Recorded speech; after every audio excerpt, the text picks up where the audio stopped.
Well, hello and welcome to this report to Assemblyman Don Addis, to all Sacramento policymakers and staff. We're going to share what we found out of the San Miguel vision screening, a rural school in San Luis Obispo County. We represent the California Children's Vision Now Coalition. My name is Doug Major. This presentation will prevent the visual screenings finding at the school, presented here in October 2025. I think you're all aware of the critical link between vision and learning, as you voted for AB 1454. And we will show you the need for targeted legislative action for the gaps in children's vision care, particularly those of color. We appreciate your staff member who came, was a great help, and saw this process with their own eyes. So the vision screening it's over an overview. It's an outreach of the SL Alliance Eyes in correlation with the Children's Vision Media Advocates of Cal Poly San Luis Obispo. And so we did this at the Layton Larson School. We did TKK 2nd, 5th, and 8th. This is the academic grades required by the Ed Code. We used the diagnostic test called the Modified Clinical Test. It's a gold standard for extremely high sensitivity and accuracy. In other words, find the children who need vision to get referred and don't over-refer. It was a fast, fun day. It does require a licensed doctor who has the skill. So I want to introduce you to the coalition, the California Children's Vision Now Coalition, organized 2020. We are not a professional organization or PAC. We are the voice to represent children. We include all major schools as well as researchers, and would like to help you make this decision. So this happened at the school, provided by with a mobile band provided by the local Lions Club. These local Lions Clubs have been involved with provide these low-cost screenings since the 1960s. I've been doing it for over 40 years. I've seen the change in demographics. It's a fun process. We do it for the children at no charge to the state. So what did we find? We found that almost 50% of the TK students had a visual disorder called astigmatism. This diagnosis will follow through them diagnosed through their lives. Some grades, like 5th grade, you'll notice, had a number of children that were actually under care, but these astigmatism cases, those kids in 8th grade, they were identified when they were very young, but they don't have access to care. They didn't have a good school nurse there to do the follow-up. And this has to do with the prison system, the Prison Industrial Authority, being control of the glasses, making it more difficult for these children to get care because there's no access at places like Costco and Walmart. And so what was the impact? By grade level, you see the number of children. And again, it's fascinating how it differs with grades, the number of children who were untreated. And again, in 8th grade in the TK in this particular school, up to 50% were left untreated out of those who were there. But there was untreated in every single grade, of course. So what is that implication? Well, poor vision implicates poor literacy, special education referrals up, lower test scores, increase of dropout, and particularly you want to understand that the main disorder we see with these children with Latina and Indian background is uncorrected astigmatism. This means that it can reduce their reading speed up to half. And this becomes more problematic as the text gets older, so they can pass a visual acuity test a lot of times by squinting. But looking at this test, this research by Harvey, that as it reduces their reading fluency, however, with corrections, their fluency can improve to comparable grade levels. This is a very fixable condition. And so we asked for a call of action. We need to update our children's policies because we find so many people that don't have care. Let's go ahead and let's start with just providing data. There is no data. Vision care is truly invisible, unlike dental care that has many metrics.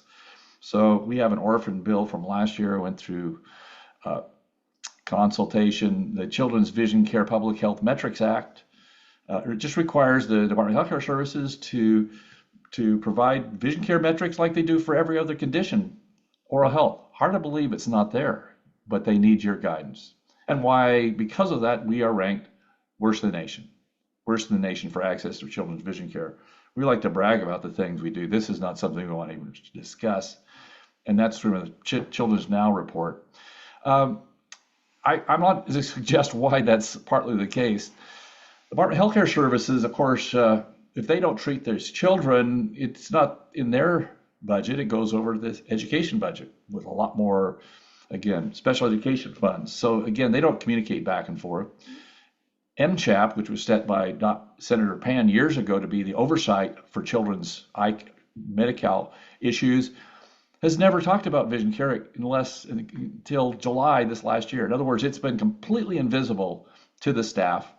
For those of us who've been trying to get it on the agenda since 2020, we're at least making some headway there. And of course, when we talked to the Department of Healthcare Services, they said, well, the healthcare plans are responsible. And the healthcare plans say, well, you have all the data, you're responsible. We just had a meeting that went back and forth like this.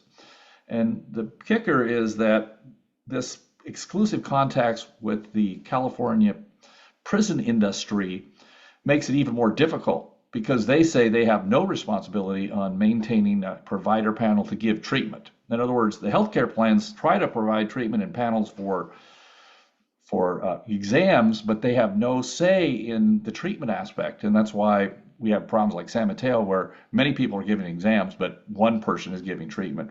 And of course, this goes all to the patient, showing that vision care is invisible. What does that mean since you're involved with the budget? Every dollar invested, including glasses, returns $36 in society benefits. And so when you look at the calculated over 1 million untreated children, this has a $16 billion direct and indirect cost per year. And so this increased burden, according to another metric of $13 billion for the vision care across all age groups, represents a huge portion that we could be saving. Just because it comes out of a different budget doesn't mean it's not a cost. So again, just in a summary, every dollar invested, including glasses, saves $36 in society benefits, and that we have a $16 billion direct and indirect cost lost because we do not provide our children the care that we would provide under the Williams Act for every other tool for learning. Children do not have the tool. And this starts, unfortunately, not later grades. This starts the very first day of TK, very first day. I sent some glasses with your staff members so you can experience this yourself. And when you simulate astigmatism, you can see how it slows your reading fluency also, and how, according to a UCLA study, now we have more evidence that since COVID, the number of these cases of astigmatism has gone up, and the UCLA, again, reaffirming that preschool and Hispanic kids, high prevalence of this in this group. So they enter kindergarten disabled, don't get a chance even that first day. So conclusions, vision care is fundamental for our learning. Let's urge you as a former teacher, you could be this children's care champion for vision care. And as your leadership in the budget committee, you can, request the updated legislation to provide equitable care. This is most systemic, unequal care in the whole system. Let's provide a clear path for their academic success with our wonderful students at Cal Poly, as well as the old guy that's been doing it for many years. So as a follow-up, we had one of the board members came also to the screening with her baby in tow, holding the baby while she helped. So we'll be doing some follow-up with their school board. And just a reminder, this is not just a rural problem. When former LA Unified School District Superintendent Austin Bruner's nonprofit group went to San Mateo County, they found in some schools over 180 children untreated. 180 children. So this is a statewide problem, not isolated. We are here to help. The California Vision Coalition and Cal Poly, we are here to help you, and we want to help you. Please consider, again, being the children care champion, sponsoring the bill, and even going further. Thank you so much.